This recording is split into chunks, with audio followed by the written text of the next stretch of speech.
donc je vais tout d'abord présenter notre invitée, Madame Valérie Masson-Delmotte. Et puis quand même, en tant qu'économiste, je formulerai quelques remarques du point de vue de ce que sont les lectures auxquelles on peut se livrer. Alors d'abord, Madame, merci d'être parmi nous. Vous êtes physicienne de formation et vous êtes très vite devenue paléoclimatologue. Et donc, vous étudiez la climatologie dans le très très long terme, autant d'ailleurs en arrière qu'en avant. Et vous avez en fait une réputation mondiale du point de vue de ce que sont les modélisations du climat, dont témoignent d'ailleurs des prix innombrables qui vous ont été décernés. Et je ne citerai simplement que le fait que vous ayez été, en 2018, rangé parmi le top 10 des personnalités scientifiques définies par la revue Nature. Et puis vous avez reçu tout récemment également la médaille d'argent du CNRS. En même temps, Madame, vous êtes une climatologue engagée. Engagée vis-à-vis des climato-sceptiques, engagée également auprès de la jeunesse, auprès des lycéens, auprès des étudiants, également dans vos ouvrages, pour parler aux gens de la question climatique. Tout ceci, donc, nous conduit à conclure cette présentation en vous remerciant et en vous disant que nous sommes honorés de votre présence ce matin. Alors, je voudrais en même temps ajouter quelques remarques du point de vue peut-être du contexte dans lequel on pourrait situer la question climatique aujourd'hui. Je crois qu'on pourrait finalement présenter les choses en parlant d'une confrontation entre le climatologue, l'économiste et le politique. Le climatologue, je serai très rapide, puisque nous allons écouter Madame Masson-Delmotte, il nous alerte sur l'ampleur, sur les effets effroyables du réchauffement climatique. Je n'entrerai pas dans les détails, mais regardons simplement ce que dans la presse, on a pu voir parmi les intitulés depuis quelques jours à propos du prochain rapport du GIEC, dont d'ailleurs j'ai oublié de noter que vous êtes l'une des coprésidentes d'une des sections donc, du GIEC. Et quand on regarde ce qui a été dit à propos de ce futur rapport de 2022, on nous parle d'effets dévastateurs, de cataclysmes, d'inondations à répétition pour les uns, de canicules extrêmes pour les autres, de centaines de millions d'habitants menacés par la sécheresse et devant émigrer. Bon, voilà ce qu'on peut retirer de ces quelques titres glanés dans la presse. Alors l'économiste, de son côté, l'économiste prend très au sérieux ce diagnostic. Et il tente d'abord d'en évaluer les conséquences sur la croissance, conséquences sur les activités productives, les risques sur le plan économique et financier. Et il souligne le caractère très inégalitaire des effets du réchauffement climatique, sur le plan intergénérationnel, vous êtes concernés, vous ici les jeunes, sur le plan également intragénérationnel et puis évidemment à l'échelle internationale. Mais l'économiste va plus loin, il essaie de proposer des réponses.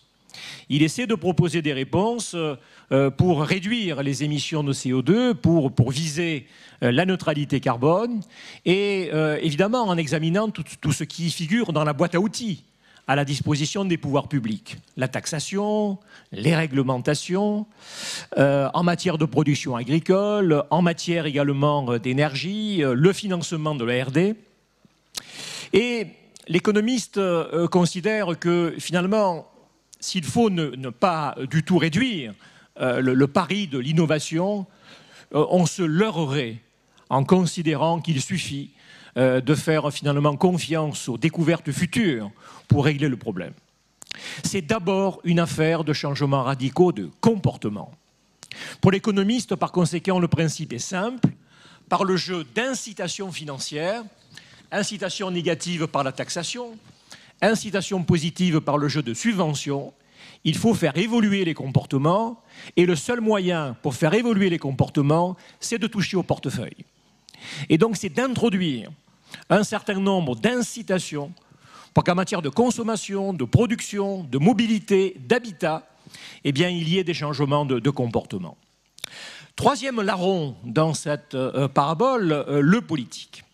Alors le politique, face au climatologue qui l'écoute, face à l'économiste qui l'écoute, il prend la parole lui aussi, il partage les inquiétudes du climatologue, il connaît les réponses de l'économiste, mais sans nullement répondre aujourd'hui à l'échelle des défis.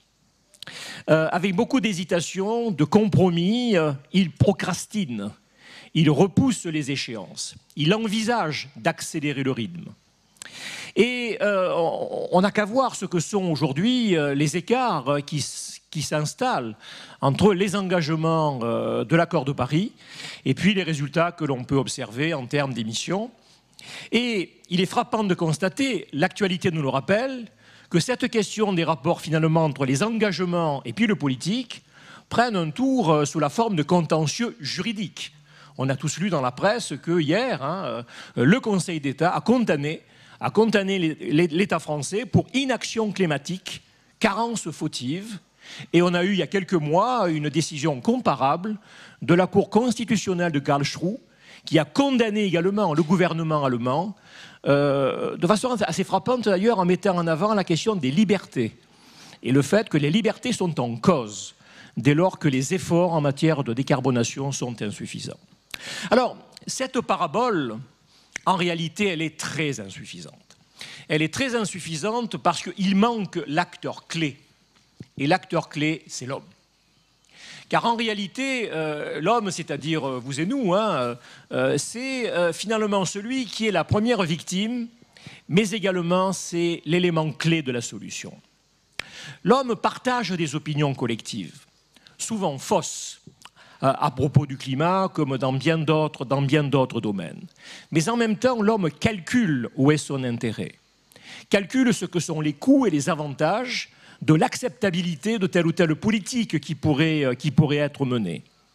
Et on doit reconnaître qu'aujourd'hui, s'il y a une conscience écologique qui a été quand même fortement renforcée, la perception des enjeux est très largement insuffisante dans l'essentiel de la population. Et donc, cela s'explique sans doute parce que les avantages à en retirer de la mise en œuvre de véritables politiques sur le plan climatique, ces avantages sont collectifs, ils sont indirects, ils sont diffus et ils interviendront dans le long terme, alors que les coûts sont personnels et ils sont immédiats.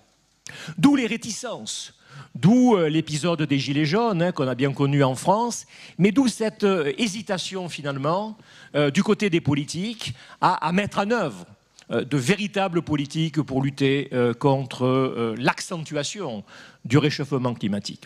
Voilà en tout cas quelques mots d'introduction que je voulais prononcer, mots de l'économiste. La parole est maintenant à la climatologue.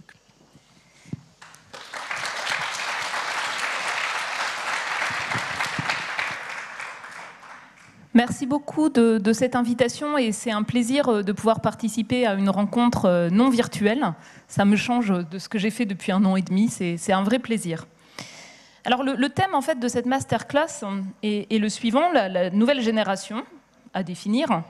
Peut-elle peser sur la trajectoire climatique? Alors avant d'aborder une réponse explicite à cette question, de quoi parle-t-on quand on parle de trajectoire climatique? Donc, nous sommes dans une situation où les activités humaines ont profondément modifié la composition de l'atmosphère.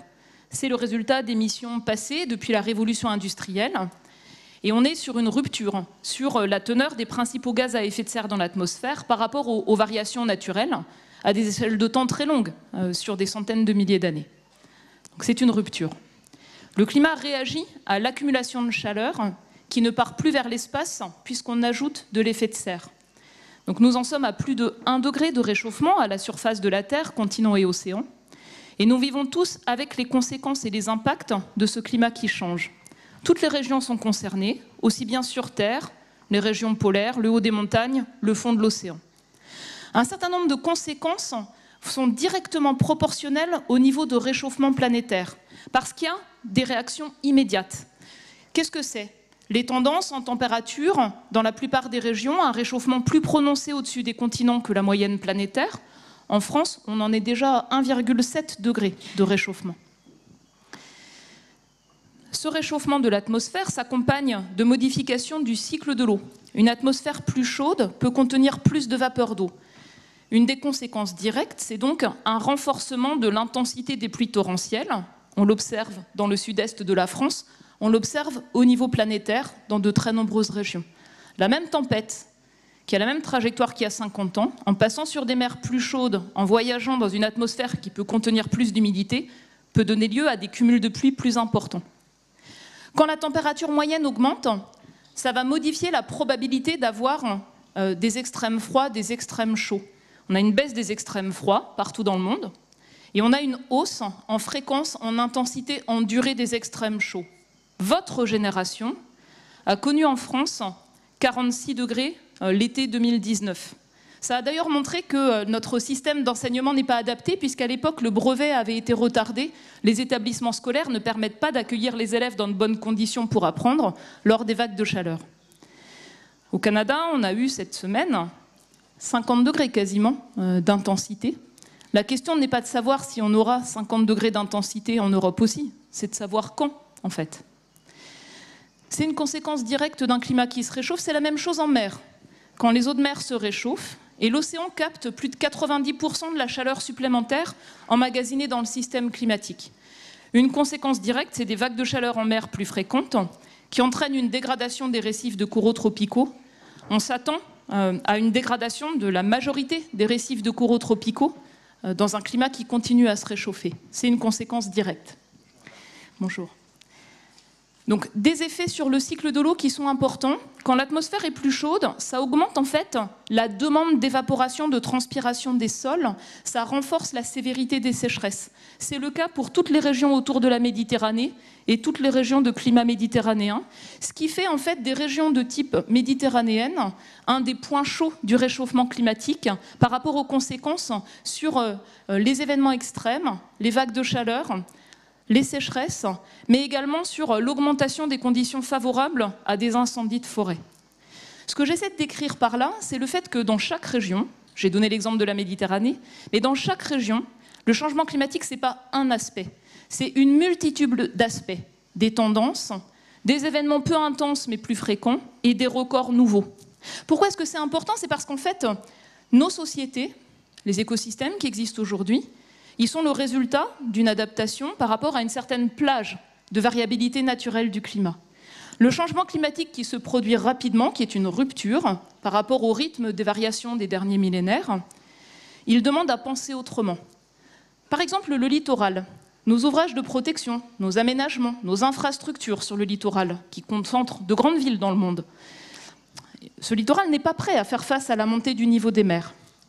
Dans un climat qui se réchauffe, on a une fonte des glaciers partout dans le monde, une fonte du Groenland qui s'est accélérée depuis les années 90 et un écoulement plus rapide de certains secteurs de l'Antarctique. L'eau qui était stockée sur les continents rejoint l'océan, et puis l'océan, quand il se réchauffe, gonfle. Cela fait monter le niveau des mers.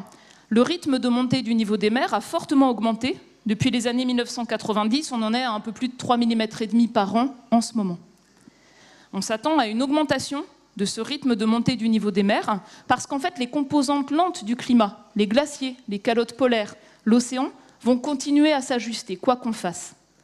Donc, dans l'évolution du climat, il y a des choses qui dépendent directement du niveau de réchauffement, et il y a des choses qui vont évoluer sur le très long terme, qu'on a mises en mouvement, et avec lesquelles il faudra faire face, même si on arrive à limiter l'ampleur du réchauffement planétaire. Donc, la question de « peut-on peser sur la trajectoire climatique ?» elle est critique. Pourquoi? Parce que si on arrêtait tout, si on arrêtait d'émettre des gaz à effet de serre, des particules de pollution qui ont un effet parasol, de toucher à l'utilisation des terres, en fait, il n'y aurait quasiment pas d'évolution du climat. L'évolution à venir du climat, elle ne dépend pas de l'inertie du climat, elle dépend de ce qu'on va choisir de faire partout dans le monde. D'où vient l'inertie? L'inertie vient de nos infrastructures, des véhicules que l'on a, que l'on vend aujourd'hui, des usines thermiques, des façons de produire l'énergie, des pratiques agricoles. Cette inertie, elle est là, elle est dans tous les aspects de nos sociétés. Elle est dans les investissements qui sont planifiés, qui vont soit aller vers des solutions bas carbone, soit verrouiller des systèmes en fait, de production des infrastructures qui continueront à émettre des gaz à effet de serre. C'est pour ça en fait que les décennies qui viennent sont critiques.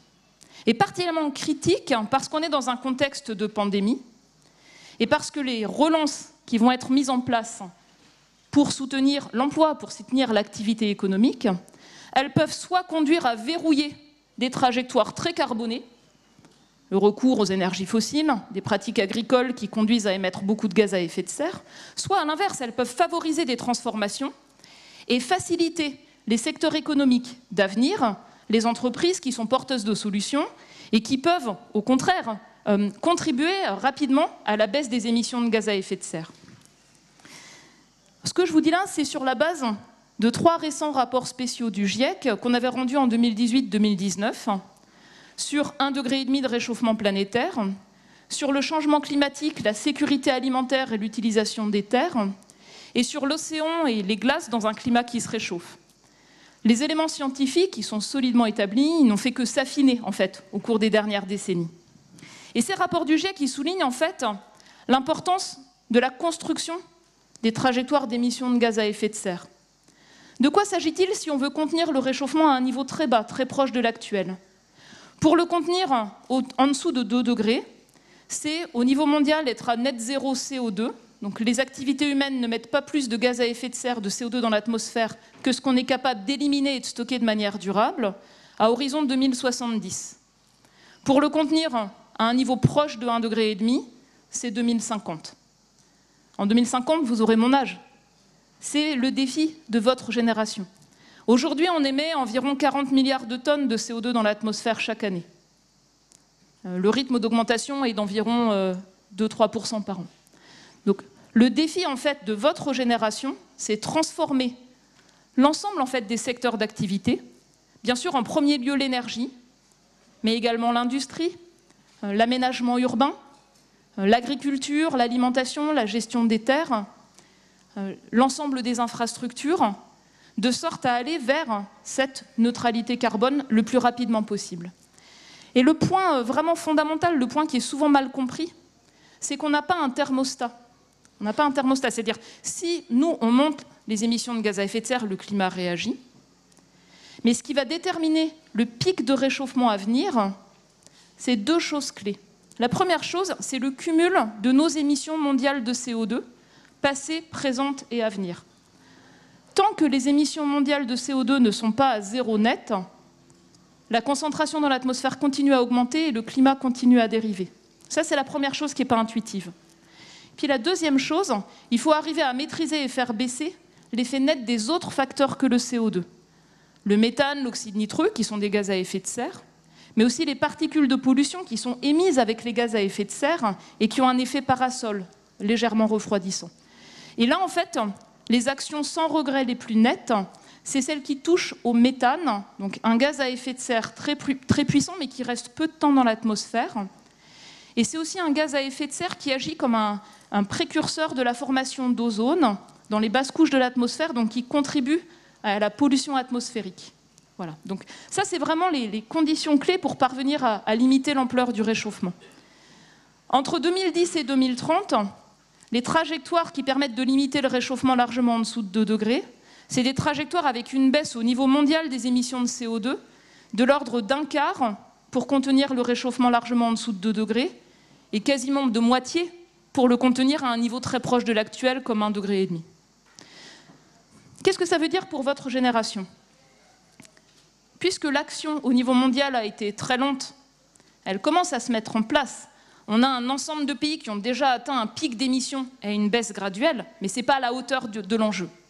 Donc le défi pour votre génération, c'est accélérer cette baisse. Ça demande de l'innovation technologique, c'est évident.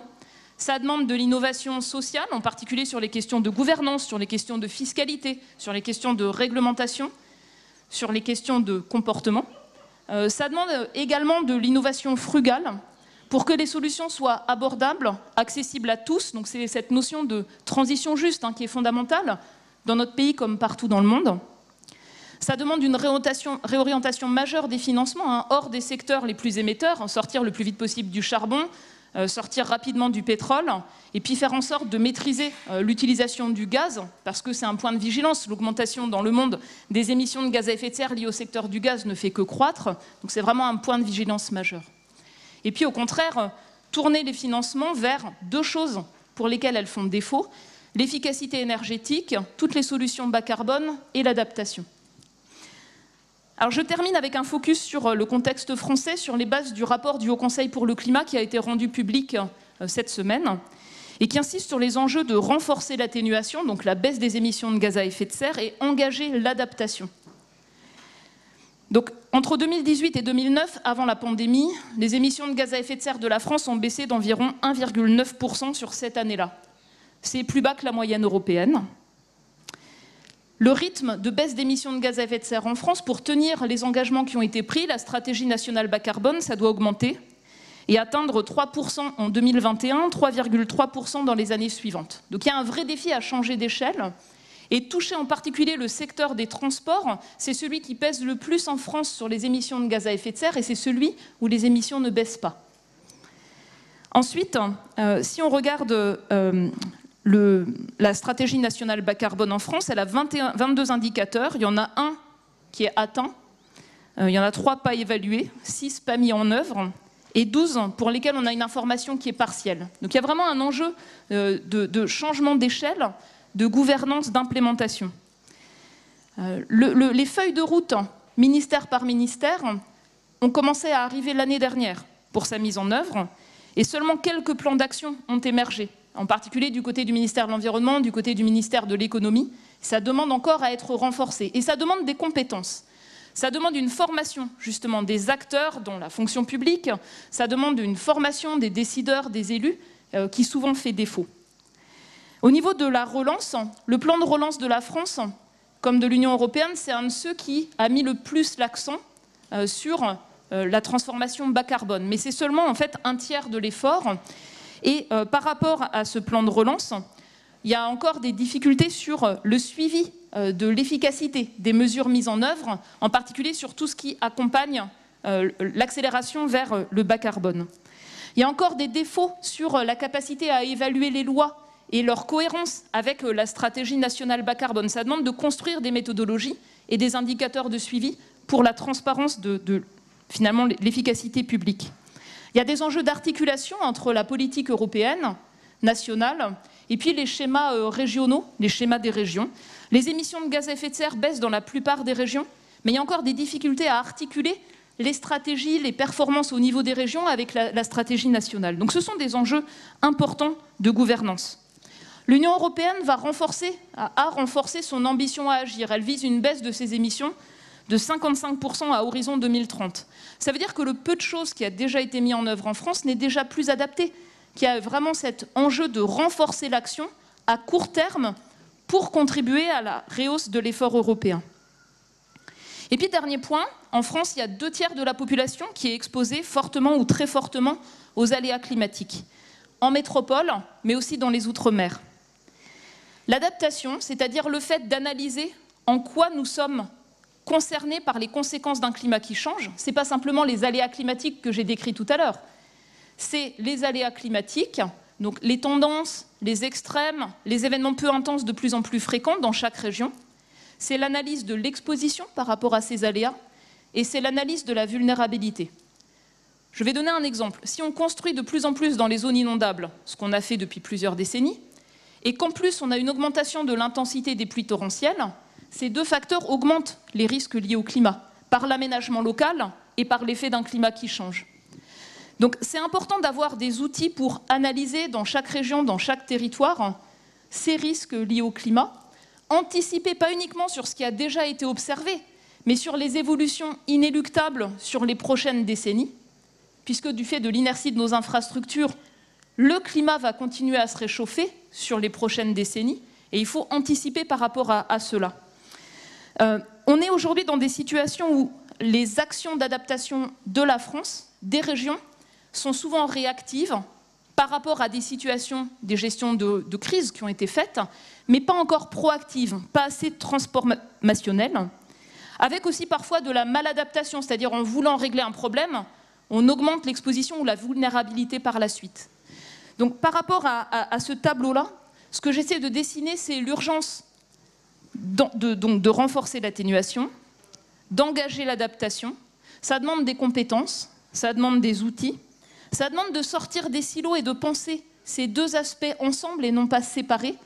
C'est-à-dire comment on s'adapte à un climat qui change en baissant les émissions de gaz à effet de serre et comment en baissant les émissions de gaz à effet de serre, on renforce la résilience finalement de notre économie, de nos sociétés, de nos collectivités, partout, de sorte en fait à construire vraiment un développement qui soit soutenable.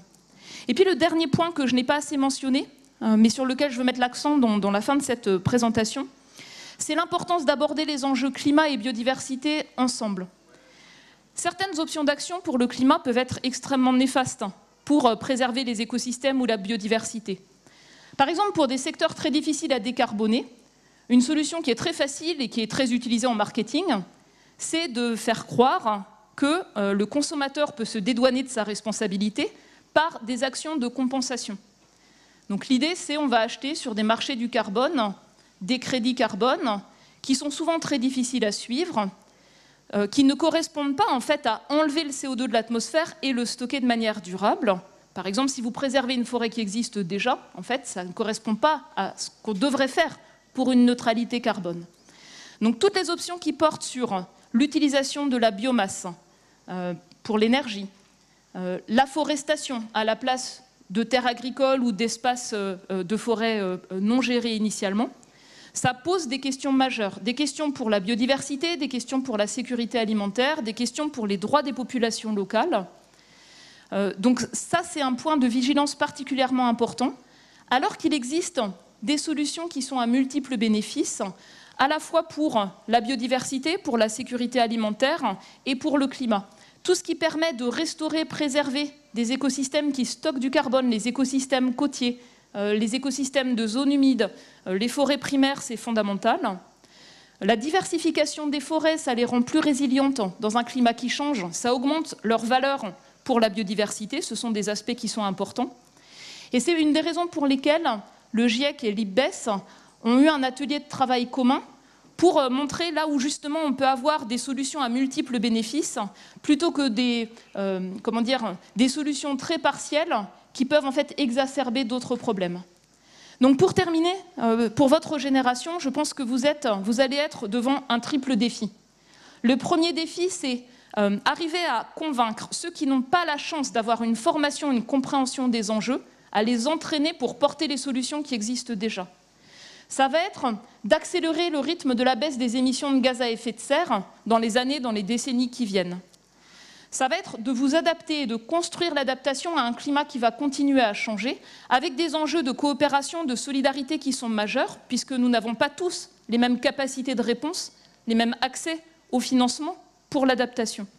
Et puis la dernière chose, c'est si on n'agit pas à la hauteur des enjeux, ça veut dire gérer les pertes et les dommages, gérer les instabilités associées, ou alors recourir à des solutions très risquées, un peu d'ultime recours.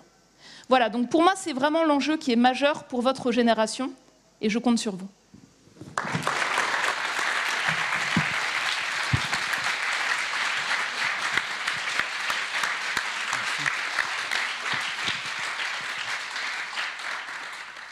Merci beaucoup. Pardon de mon retard, j'arrive de Paris directement. Je dois prendre le train en marche.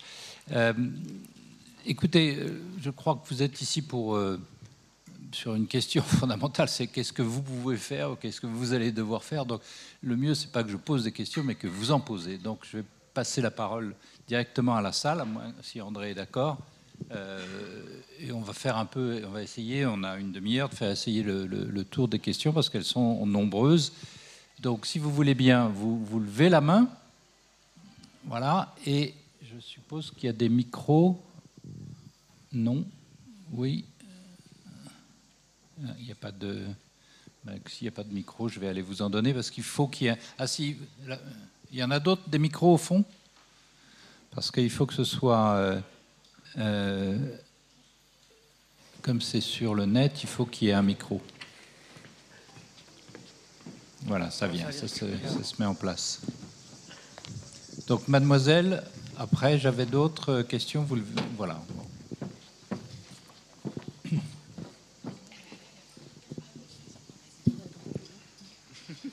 Qui veut commencer ? Troisième rang, la mademoiselle, là. Oui. Merci. Donc bonjour, tout d'abord merci beaucoup pour cette masterclass qui était très claire et très didactique. Moi j'avais une question sur votre remarque finale qui était que l'enjeu pour nous est de transmettre cette conscience des enjeux aux gens qui n'ont pas forcément la même éducation. En introduction on parlait par exemple des gilets jaunes qui se sont notamment élevés contre le fait que la taxe carbone allait concerner les voitures et pas forcément les avions ou les bateaux. Et en réfléchissant à ça, on peut voir qu'au final, les entreprises également font du lobbying, font du greenwashing, et c'est des gens qui, par la stratégie, ont souvent conscience des enjeux, qui ont souvent les mêmes parcours académiques que nous.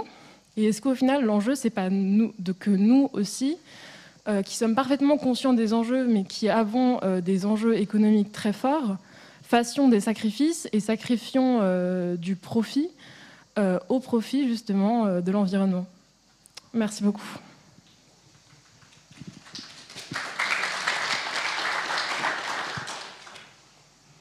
Oui, en fait, vous mettez l'accent sur la question qui est extrêmement importante, qui est celle de la prise en compte des inégalités par rapport aux émissions de gaz à effet de serre.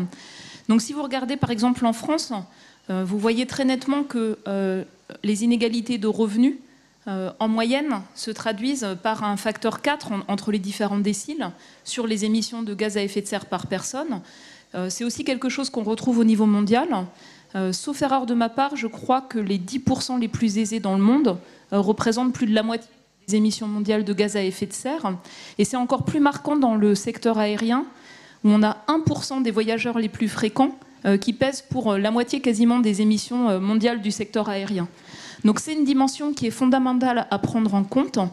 Et sur les politiques publiques, par exemple, qui visent à renforcer la fiscalité sur les énergies fossiles, s'il n'y a pas des mécanismes de redistribution, on voit très bien, pas uniquement avec l'exemple français, on l'a vu dans d'autres pays avec la question de la fiscalité sur l'énergie et de la précarité énergétique, que c'est des situations explosives en fait socialement.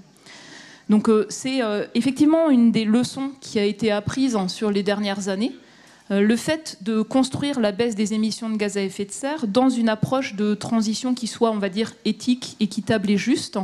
Et pour cela, ça demande à aborder les choses autrement.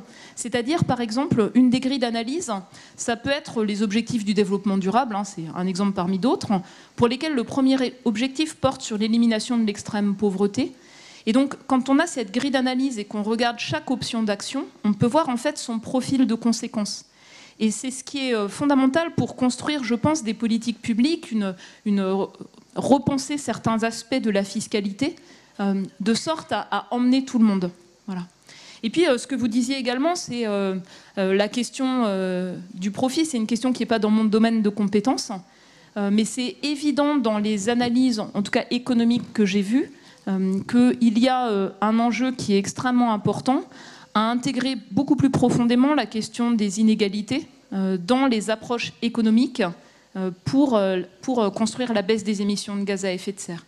Et vous avez peut-être vu que moi, je n'utilise pas le terme de sacrifice, mais je choisis d'utiliser le terme de sobriété, au sens où, en fait, on peut vivre très bien en utilisant au maximum ce qui permet d'être heureux et épanoui et qui permet d'avoir l'empreinte la plus légère également. Et pour cela, un des outils qui est important aussi, c'est d'être informé sur les émissions de gaz à effet de serre de chacune des options qui sont devant nous. Lors de la Convention citoyenne pour le climat, quand j'étais intervenue, on m'avait demandé quelle est la mesure que je voudrais mettre en avant. Et je n'ai pas voulu parler de la fiscalité carbone parce que ce n'est pas mon domaine de compétence. Et puis c'était un sujet très délicat pour les citoyens dans le contexte à l'époque où ça avait été mis en place. J'avais mis l'accent sur la question de la publicité. La question de la publicité, elle est quand même importante au sens où on a un marketing permanent qui s'appuie sur un ensemble de connaissances de la manière dont notre psychologie individuelle et les groupes sociaux fonctionnent, qui peut inciter à des comportements perçus comme une vitrine de la réussite sociale, qui contribuent à émettre le plus de gaz à effet de serre dans le monde. Et quand on regarde par exemple les budgets publicitaires qui ont été consacrés à promouvoir l'utilisation de SUV, le résultat il est immédiat, c'est quelque chose qui est construit. Les gens spontanément ils ne vont pas se dire je vais acheter un char d'assaut pour vivre en ville et me garer sur des petites places. C'est quelque chose qui a été construit de manière très importante sur 1 ou 2 décennies en fait, aux États-Unis et puis dans les autres régions du monde. Et on voit aujourd'hui le résultat au sens où ça pose des problèmes de cohabitation sur des villes européennes pas du tout construites pour ce type de véhicules. Ce sont des véhicules qui sont problématiques par rapport aux piétons ou aux vélos, par rapport à leur géométrie en fait. Et puis par leur masse, ce sont des véhicules qui ont une empreinte élevée lors de la production et qui contribuent à tirer vers le haut les émissions de gaz à effet de serre des transports, malgré les progrès de la motorisation. Voilà. Donc c'est un exemple que je donne, que je déroule. Et je pense qui pour moi, pose une vraie question sur l'information aux consommateurs, la régulation. On peut donner le même exemple sur la publicité par rapport à une alimentation non saine. Il y a eu un échec en fait des pouvoirs publics sur cette question-là. Je pense que le contexte de pandémie demanderait à réfléchir vraiment les choses autrement. J'ai lu cette semaine des analyses sur la prévalence du surpoids, de l'obésité, sur l'état de santé des plus jeunes, des enfants qui ont beaucoup souffert des confinements sans activité sportive, donc une perte de capacité physique en fait, une mauvaise alimentation souvent chez soi parce que l'école fournit des repas équilibrés. Et donc je pense qu'on aurait aussi une vraie réflexion à mener sur un encadrement beaucoup plus strict de la publicité et des politiques de santé publique, donc déplacement, mobilité, alimentation, alignées vers la baisse des émissions de gaz à effet de serre. Là, il y aurait, je pense, quelque chose à construire, mais qui va au-delà du choix individuel, qui vise en fait à faire ce qu'on appelle le nudge, en fait, sur des comportements à beaucoup plus grande échelle, à multiples bénéfices.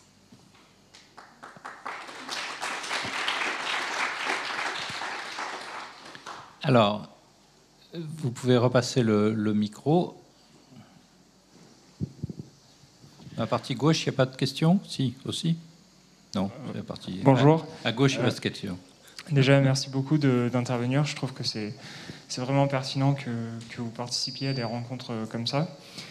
Et moi, ma question, c'est qu'on entend beaucoup parler de croissance verte. Et j'aurais aimé un peu savoir votre avis de climatologue par rapport à la capacité de soutenir cette croissance verte quand on voit les défis climatiques qui nous attendent et les réductions d'émissions de CO2 qu'on doit achever pour atteindre ces objectifs.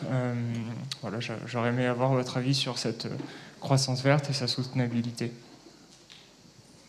Alors en fait, c'est vraiment pas dans mon domaine de compétences. J'aurais peur de dire des bêtises sous le regard d'un économiste qui est à côté de moi. La seule chose que je peux dire, c'est en fait dans le travail de prospective qui est fait dans la communauté académique. C'est un travail qui va s'appuyer sur, par exemple, des grandes familles de scénarios avec des narratifs très contradictoires. On les appelle en anglais les Shared Socio-Economic Pathways. Ce sont des grands narratifs en fait, de monde avec des visions du développement qui sont très contrastées. Donc, certaines options qui mettent vraiment l'accent sur une forme de sobriété en énergie, en matériaux non renouvelables, sur la demande alimentaire en protéines animales. Des scénarios intermédiaires en soutenabilité, poursuite des tendances actuelles, ou bien des scénarios avec une très forte croissance économique alimentée par une utilisation croissante d'énergie, ou bien des scénarios avec des inégalités qui continuent à être exacerbées. Et en fait, dans ces scénarios, il y a des hypothèses intrinsèques aussi sur la croissance. Donc on ne peut pas en fait diagnostiquer complètement ces aspects-là. De la même manière que les outils des économistes aujourd'hui peinent à intégrer les effets des aléas climatiques sur l'activité économique. C'est vraiment un maillon faible aujourd'hui des outils d'analyse, par exemple les modèles de trajectoire à moindre coût, sont construits sans prendre en compte un climat qui change quasiment par construction des outils économiques. Voilà. Donc il y a une vraie difficulté sur ce point-là. Par contre, quand on fait par exemple dans les rapports du GIEC l'analyse, ça se fait au niveau planétaire, dans un contexte où il y a un besoin de développement qui est critique, un besoin d'infrastructures, un besoin d'accès à l'énergie, dans beaucoup de régions du monde. Et dans ces régions du monde, il va y avoir une croissance économique. C'est nécessaire, c'est indispensable en fait pour sortir de la pauvreté. Donc La question se pose différemment selon, je pense, le niveau de développement des pays, et chacun projette sur les termes que vous avez employés des valeurs et des choses qui sont parfois très clivantes. Donc moi, ce que j'ai essayé de faire, c'est décrire la manière dont on l'aborde, et je vais continuer juste à développer ça. Si on prend par exemple les risques en termes d'insécurité alimentaire, l'insécurité alimentaire, c'est les effets des chocs climatiques sur les rendements agricoles, et c'est également la capacité de la population, dans une région du monde donnée, à payer pour son alimentation. Donc ce n'est pas uniquement la disponibilité, c'est aussi lié aux revenus. Et quand on regarde en fonction du niveau de réchauffement climatique, les enjeux pour l'insécurité alimentaire, on voit qu'on a déjà maintenant des tensions locales, en particulier suite à des sécheresses. Dans un climat qui continue à se réchauffer, ce risque augmente, en particulier si on a des événements extrêmes sur plusieurs greniers à blé mondiaux. Là, en fait, ça peut avoir des effets sur les marchés mondiaux, les prix des marchés mondiaux, qui peuvent être très préoccupants. Et on voit en fait que, par contre, le risque d'insécurité alimentaire ne dépend pas que du niveau de réchauffement planétaire, il dépend foncièrement du type de développement. Si on met l'accent sur, au maximum, la sobriété, la soutenabilité, si on accompagne le fait de sortir de la pauvreté, en particulier pour beaucoup de paysans pauvres de pays en développement, en fait, on peut arriver à limiter les risques d'insécurité alimentaire, même jusqu'à environ 2 degrés de réchauffement planétaire. Par contre, si on a un développement qui est très inégalitaire, et donc une partie aisée de la population mondiale exerce une pression très élevée sur les terres par son alimentation, en fait, beaucoup de viande, beaucoup de produits laitiers, ça tire en fait très fortement la pression sur les terres agricoles, et que de l'autre côté, on a une partie très importante des producteurs, des petits producteurs qui sont très pauvres, qui n'ont pas de très faible capacité d'adaptation, ça c'est explosif en fait. Et donc là, on arrive, même pour 1,5 degré de réchauffement, donc dans les décennies qui viennent, sur un niveau de risque d'insécurité alimentaire élevé. Donc les choix en termes de développement, je pense que ça va bien plus loin que simplement parler de croissance. C'est aussi en fait parler de structure de consommation, c'est aussi parler de réduction des inégalités qui est fondamentale.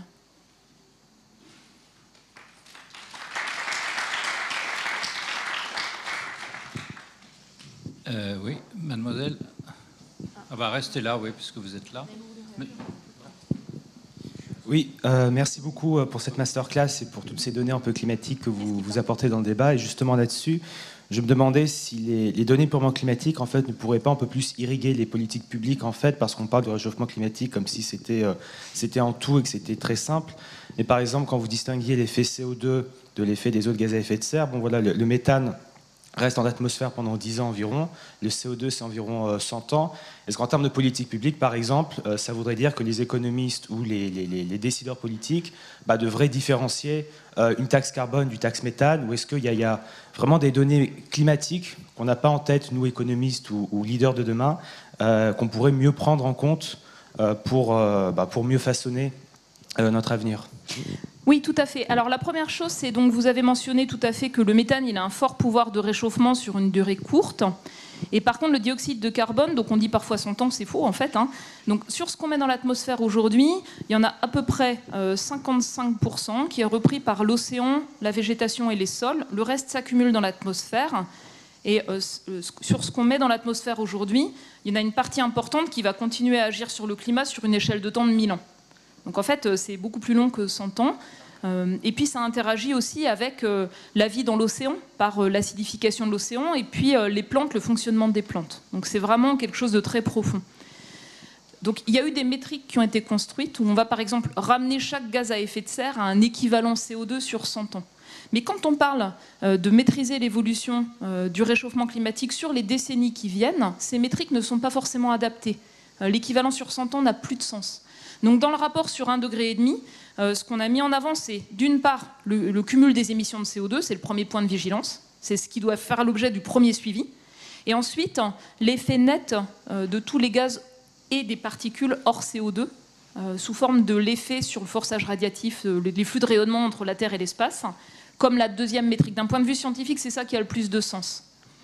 Après, donc, le choix des métriques, si vous travaillez en gaz à effet de serre équivalent, ça peut être très compliqué, par exemple, sur le secteur agricole, dont les émissions sont essentiellement hors déforestation, associées au méthane ou à l'oxyde nitreux.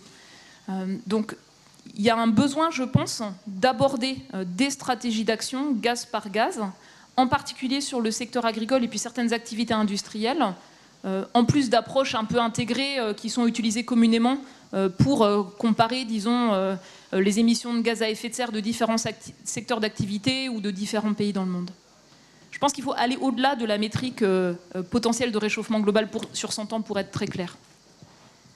Et il y a aussi également un point de vigilance parce que certains pays vont utiliser des métriques qui les arrangent en fonction de leur profil d'émissions, tout particulièrement les pays qui ont des fortes émissions dans le secteur agricole, pour se dédouaner d'agir dans ce secteur. Merci. Alors, voilà. Bonjour, merci beaucoup pour votre intervention. C'est toujours agréable d'avoir des personnes qui connaissent leur sujet, donc c'est vraiment très... Parce qu'on justement, ma question va porter sur ça. Tout le monde confirme qu'elle connaît bien le sujet. Voilà.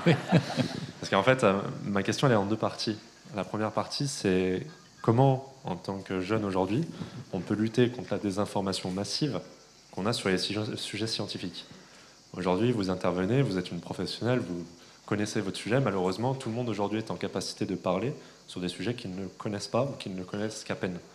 Et ça, c'est terrible parce qu'en fait, c'est généralement ces personnes-là qui ont les voix les plus élevées.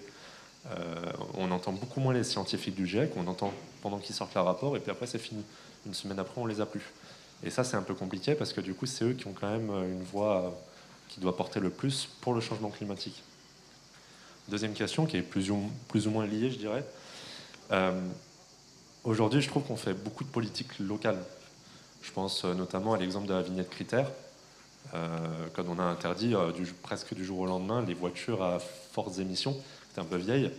Généralement, ces voitures, c'est peut-être parce que les personnes ne peuvent pas s'en offrir des nouvelles et qui, généralement, travaillent plutôt assez loin, sont en dehors des villes pour payer des loyers moins chers parce qu'ils n'ont pas la possibilité d'avoir des loyers de ville en centre.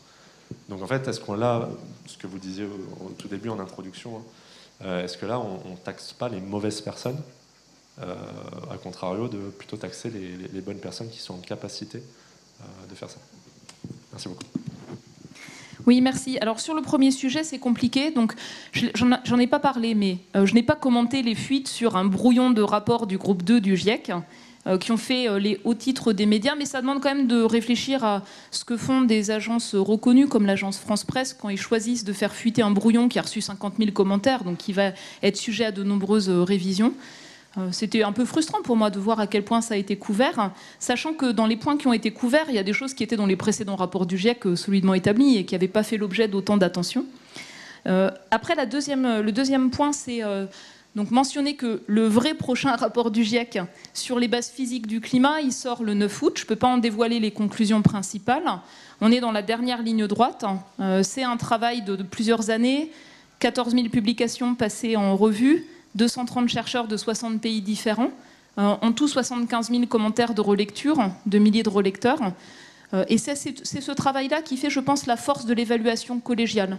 Donc on discerne en fait ce qui est robuste, solidement établi, ce qui est émergent, potentiellement important. On explique pourquoi parfois on a des verrous sur nos connaissances, des incertitudes qui restent profondes, difficiles à réduire. On met l'accent sur l'information climatique à l'échelle régionale parce que c'est en fait celle qui est importante pour beaucoup d'acteurs pour anticiper et pour agir. Et donc voilà, suspense, résultat le 9 août. Et après, le point suivant, c'est donc la désinformation dont vous parlez, elle a plusieurs espaces aujourd'hui. Elle a un espace qui est celui des réseaux sociaux, où les scientifiques sont peu présents. C'est extrêmement, ça prend beaucoup de temps en fait de réagir sur les réseaux sociaux. Moi, ce que je peux dire, c'est de mon côté, j'essaie de faire de temps en temps, quand j'ai le temps, des fils Twitter très détaillés pour répondre à une polémique publique, par exemple, en rappelant les faits scientifiques et en chaque fois en réfléchissant à comment moi j'utilise ça comme scientifique pour m'appuyer sur des faits traçables. Je vois aussi monter en puissance des jeunes qui s'impliquent sur différents réseaux sociaux, qui ont des chaînes YouTube par exemple, qui décryptent, qui donnent les sources, qui donnent des clés pour comprendre. Je trouve que c'est un travail formidable qui est fait, qui est disponible. Puis après, il y a au-delà donc des réseaux sociaux qui favorisent les choses clivantes, souvent. Il y a aussi la responsabilité, je pense, des médias. Donc par exemple dans les débats, dans les médias, mais je pense que c'est aussi une question pour vous. Il y a bien sûr souvent un intérêt à chercher le buzz, et donc au lieu de refléter le consensus scientifique solidement établi, qui peut paraître ennuyeux, donner la parole à des voix discordantes, marginales. On l'a vu sur la pandémie, ça fait 30 ans qu'on le voit sur le climat, et c'est quelque chose qui, je pense, reflète une vraie difficulté à aborder de manière claire ce qu'est un débat scientifique par rapport à ce qu'est un débat public où des opinions s'expriment. C'est une vraie difficulté de fond, et pour moi, dans le paysage français, des médias, il y a 2 points que je veux souligner. Le premier, c'est un manque de journalistes scientifiques spécialisés climat. Il y en a très peu en France. Ils participent parfois à des débats. On les voit s'exprimer, justement, resituer la situation d'actualité dans un contexte plus large. Ils jouent un rôle très important. Mais parfois, ils manquent aussi d'influence dans leur propre rédaction sur le traitement de sujets d'actualité. Et puis la deuxième chose, c'est effectivement le choix des experts qui interviennent, qui souvent veulent soit vendre un livre, enfin se faire connaître, mais qui ne sont pas là pour refléter un consensus scientifique solidement établi. Et puis la dernière chose que je voulais mentionner sur les fake news et tout le reste, c'est l'importance de l'éducation, de la formation initiale. Donc moi j'ai été engagée pour demander un enseignement lié au climat dans le tronc commun de lycée. C'est le cas depuis cette année en terminale. Mais c'est tard, vous vous rendez compte, 2015, l'accord de Paris, les connaissances qui sont établies depuis très longtemps. Donc il y a vraiment un besoin de mieux structurer la construction de compétences pour les enseignants, pour les élèves. Et puis à Paris-Saclay, l'université où je suis, on a monté aussi tout un corpus en 2e année de licence de formation sur les enjeux climat-biodiversité pour toutes les filières, que vous fassiez du sport, du droit, des sciences. Voilà. On a touché 2000 étudiants cette année, ce sera 4000 l'année prochaine. Le retour a été vraiment très positif, mais c'est difficile pour les étudiants non scientifiques parfois de complètement s'approprier ces enjeux-là. Mais pour moi, c'est vraiment la piste d'avenir, c'est-à-dire construire des compétences initiales communes tout au long de la formation, dans la vie professionnelle, remettre à jour les compétences et permettre de se situer justement par rapport aux fake news ou à toutes les choses, par rapport à des ressources fiables. Avant de passer au bois de chauffage, juste, André, tu voulais dire un mot ? Merci. À propos de la question qui a été posée sur le fait qu'on ne taxe peut-être pas les bonnes personnes en ne discriminant pas en fonction des niveaux de revenus, voire même en termes d'habitat, entre les citadins, les ruraux, etc. Bon, tout ce qui a été posé à propos des Gilets jaunes. Les critères d'équité ne sont pas du tout ceux que l'on mobilise lorsque on s'intéresse à la fiscalité sur le revenu ou le patrimoine. Lorsqu'il s'agit de privilégier des critères de contribution proportionnels aux capacités, à ce que sont les recettes fiscales pour un État. Là, il ne s'agit pas de prélever de la fiscalité. Il s'agit d'obliger par la fiscalité à changer les comportements. Et donc, on ne peut pas exonérer les ruraux et les pauvres, pour parler simplement, de cet effort d'adaptation des comportements de consommation, de mobilité, etc. C'est pour ça que, intrinsèquement, les inégalités en la matière, elles vont persister. Parce que si l'on exonère une grande part de la population de cet effort pour changer, eh bien le changement n'apparaîtra pas du point de vue des comportements et des mobilités. Donc c'est dramatique, mais c'est un peu comme ça que ça se pose, quoi. Et pareil alors à l'échelle internationale, du point de vue des rapports entre les pays riches et les pays développés. Merci André. Alors on est passé là sur la question du bois de chauffage. Juste sur la question de la démarche scientifique, les scientifiques prennent-ils assez ou pas assez la parole ?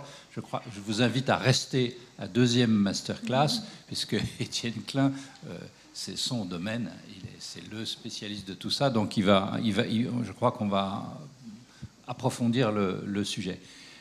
Venons au... Oui, en fait, votre question, c'était sur les zones pour améliorer la qualité de l'air, où on va interdire les vieux véhicules diesel, en fait, très polluants. Oui, vous avez raison, ça pose encore une fois des enjeux de justice sociale qui sont complexes, parce que finalement, c'est lié à l'aménagement du territoire, au prix du foncier très élevé près des transports en commun, donc les gens à revenus contraints s'éloignent de plus en plus. Et ça pose la question de l'articulation des politiques publiques, très nettement, sur le volet aménagement du territoire en particulier. Avec parfois des politiques tout voiture qui conduisent en fait à des contraintes extrêmement fortes. Alors certaines options sont intéressantes, par exemple les options de rétrofitting de vieux véhicules pour les électrifier, des choses comme ça, qui peuvent être en fait assez frugales. Il y a des options qui peuvent exister, mais qui ne sont pas forcément celles qui sont privilégiées. Donc oui, je pense que c'est un point d'attention. Et ce que je souligne aussi, c'est l'émergence de groupes d'experts régionaux, c'est un point important. Donc par exemple, le groupe régional d'experts climat de cette région, ça peut faire partie des points d'attention sur la réflexion qui mobilise des compétences en sciences sociales, en sciences économiques, en sciences du climat, sur la manière justement de faire des recommandations pour des politiques publiques qui prennent en compte les différentes dimensions. Ça, je voulais le souligner. Et puis un point que je n'ai pas mentionné, mais que j'en profite pour le mentionner, on voit aussi construire des réseaux régionaux d'experts, par exemple tout autour de la Méditerranée. Il y a une initiative qui est portée par des collègues d'Aix-Marseille, c'est pour ça que j'en parle, le réseau MEDEC d'experts climat-biodiversité, qui mobilise en fait des chercheurs de tous les pays riverains de la Méditerranée. C'est aussi quelque chose qui est formidable sur le fait de mobiliser l'ensemble des compétences, partager les compétences, partager l'information pour que ce soit accessible dans tous les pays. Nous, on a la chance, en fait, dans un pays riche, d'avoir une capacité à investir dans la recherche, la production de connaissances, d'avoir des données publiques, etc. Il y a un vrai défi à accompagner d'autres pays pour cela. C'est un point très important et qui reste beaucoup à développer. Merci. Alors, il nous reste que 2 minutes, donc une seule question. Donc, la meilleure des questions. Je peux aller là-bas. Là-bas, c'est mademoiselle a choisi.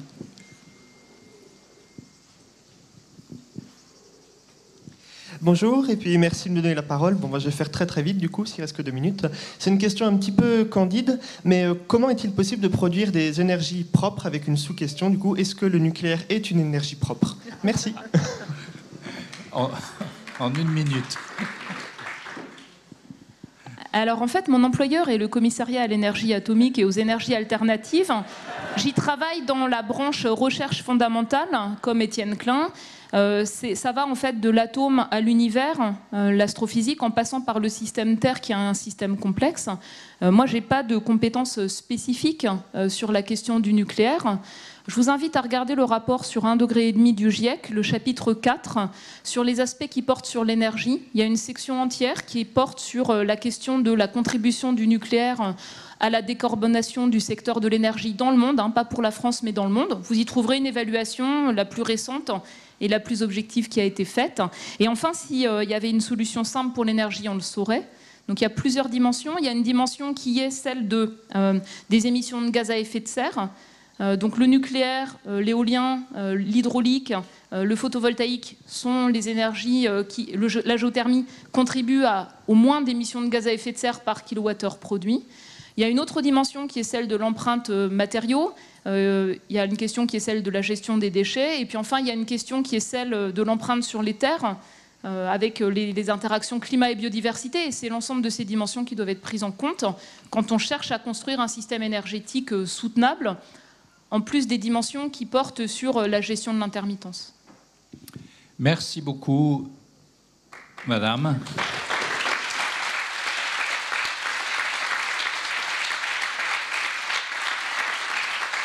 Merci, André.